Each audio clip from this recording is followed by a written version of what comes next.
this time it's the Brightwell's charity flat race. The first one to jump away, Tuba.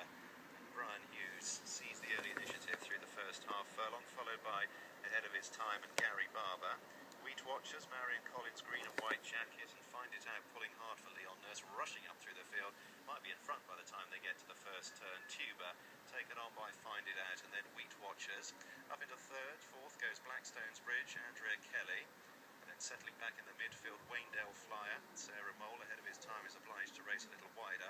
Gala Sunday, Maurice McCarthy caught widest of all in the pink jacket.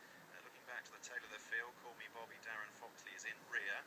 Let's Rock and Billy Thomas, the orange jacket, so to Lady Mivanby, Phil Williams, and also towards the rear, Tally Ho Ted and Ruth Rees. So, the free-going Find It Out under Leon Nurse has steadily pulled his way to the head of the field as they make their way towards the next turn at the end of almost 5 furlongs. Tuba is racing a little wider and is prominent, followed by Wheat Watchers, nicely settled by Marion Collins, tracking the pace, and closely attended by Sarah Mole on Waynedale Flyer. They're 3 or 4 lengths clear. Blackstone's Bridge, Andrea Kelly in 5th place into the next turn from Gala Sunday and Call Me Bobby, who follows next, and then ahead of his time. And then working back in the field out wide, Let's Rock, Billy Thomas, the orange jacket.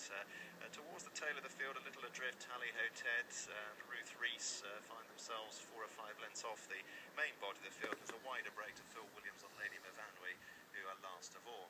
So across the back straight they go, with about 25 lengths covering the 11-strong field. Leon Nurse and Find It Out not being given much peace in front. Tuba and Brian Hughes keeping them company. 3 lengths clear from Wheat Watchers. Gala Sunday and the noseband making a promising move under Maurice McCarthy.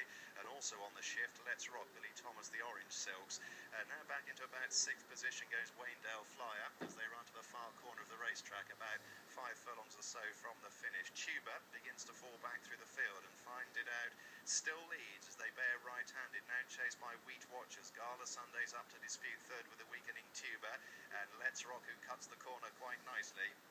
So travelling along the side of the track they go, having gone this frenetic early pace. They're now beginning to cluster up front, plenty of them in with a chance here. Find It Out joined by Wheat Watchers out wide. Gala Sunday and Let's Rock follow next, and from the rear ahead of his time under Gary Barber is staying on quite stoutly. Running down into the dip with just under 3 furlongs to travel, and Wheat Watchers and Marion Collins have gone for home here. They've kicked 3 lengths clear. Gala Sunday's moving off in pursuit and is edging up into second ahead of Find It Out, and then Let's Rock, who's being pushed along and ahead of his time, is just about in touch as they run round the final turn. Wheat Watchers 3 lengths clear. Can they hang on? Gala Sunday staying on strongly for Maurice McCarthy, ahead of his time out wide under Gary Barber. Into the straight they come, and it's Wheat Watchers and Marion Collins 3 lengths clear from Gala Sunday ahead of his time, rodeo style down the outside. Let's Rock is back in 4th. Wheat Watchers inside the furlong, still 3 lengths clear, holding on gamely. Marion Collins, a decisive move running down the side of the course, holding on, and Marion Collins and Wheat Watchers go on to win ahead of his time, and Gary Barber in second. Gala Sunday, great effort from Maurice McCarthy in third, and I reckon Call Me Bobby and Darren Foxley ran through to grab